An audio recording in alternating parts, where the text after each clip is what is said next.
What's going on, yo? Welcome back to Cigar Ralphie. I got a different look again. I react no matter where my computer is or where my iPad is or whatever I got in front of me, right? Let's go ahead and react to this is something from the Nerd Writer. I downloaded it today. It's how Super NES songs were made. I thought it'd be interesting since I used to love the Super NES. I have an emulator at home. It's an old Xbox where it has like 20,000 games from all different things. A lot of them Super NES. And any nerd from back in the day that loves Super NES would probably enjoy this. I'm a big NES nerd, so I love Super Nintendo. And it'll be cool to see how their music was made. So let's go ahead and watch the video. This is the motherboard for the Super Nintendo, a 16-bit video game console that came out in 1991 in America. And these are the sound chips that worked in tandem to create all the audio, sound effects, and music that you heard in Super Nintendo games.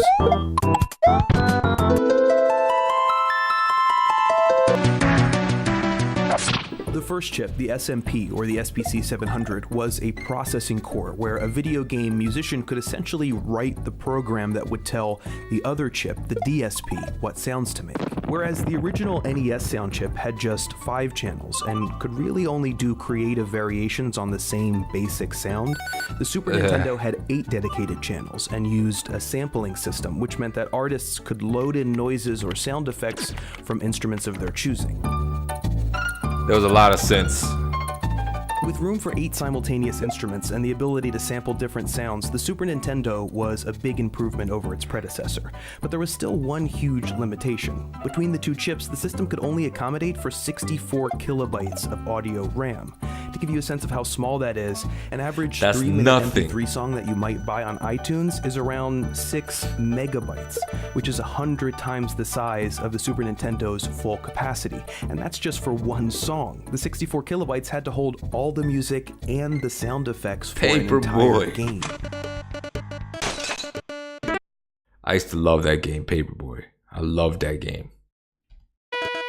Which is why you often got music that sounded, well, not that great. When you think of sampling in popular music, you might think of someone taking a few seconds of an old drum beat and using it in a new song. But a sample that's even a few seconds long carries a whole lot of information. In order to stay within the allotted 64K, Super Nintendo music samples had to be tiny, often all the way down to a single cycle of a waveform. In order to make good music with these limitations, you had to be creative.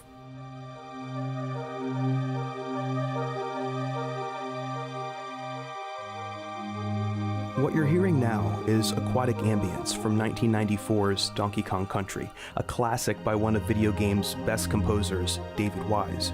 Wise was able to wring beautiful music from the limitations of the Super Nintendo sound chips. For example, the evolving swimming background pads that you're hearing in this song, well, sweeps like this just weren't possible on the Super Nintendo, and sampling something this long and complex would have quickly exceeded the capacity of the system. So Wise had to think outside of the box. One of the most important new features of the Korg wave station is the ability to string together a number of waves. Waves can be defined as loops or multi-cycle loops. Exactly what I said. With more than 400 internal waves available. I didn't go to audio engineering school for nothing. Select up to 255. Not that you had to learn that in audio engineering school, but whatever. Different waves to play in any order, including choice of pitch, duration, and cross-fade time. Wise took inspiration from the Korg wave station, a synthesizer that came out in the early 90s, and used something called wave sequencing to take a number of tiny samples and play them in quick succession so that they made unique, evolving sounds. Of course, the Super Nintendo couldn't arrange and rearrange samples on its own, so in order to achieve this effect, Wise painstakingly recorded individual waveforms at different frequencies and placed them all in the coding program one by one. This program, by the way, is called a music tracker, where Damn. music is essentially boiled down to numbers. MIDI. Each tiny sound is placed on a vertical timeline, and the columns represent your note, octave, sample choice, volume, and some simple effects like panning, fade, and echo. It took Damn. Wise 5 full weeks to input every sample for aquatic ambience. It's a tedious process. Just for that The level. results speak for themselves.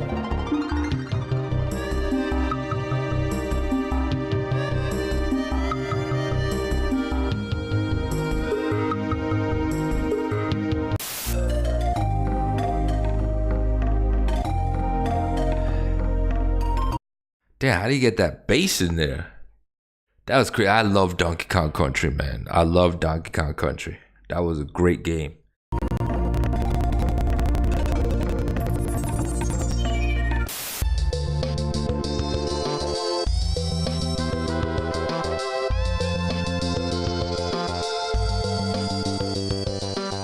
The Super Nintendo was a restrictive system for composers, there's no doubt. But as with anything, limitation breeds creativity. And just because a sound system consists of 2 chips, 64 kilobytes of RAM, and That's a lot of nothing. hexadecimal code, doesn't mean it can't make beautiful music.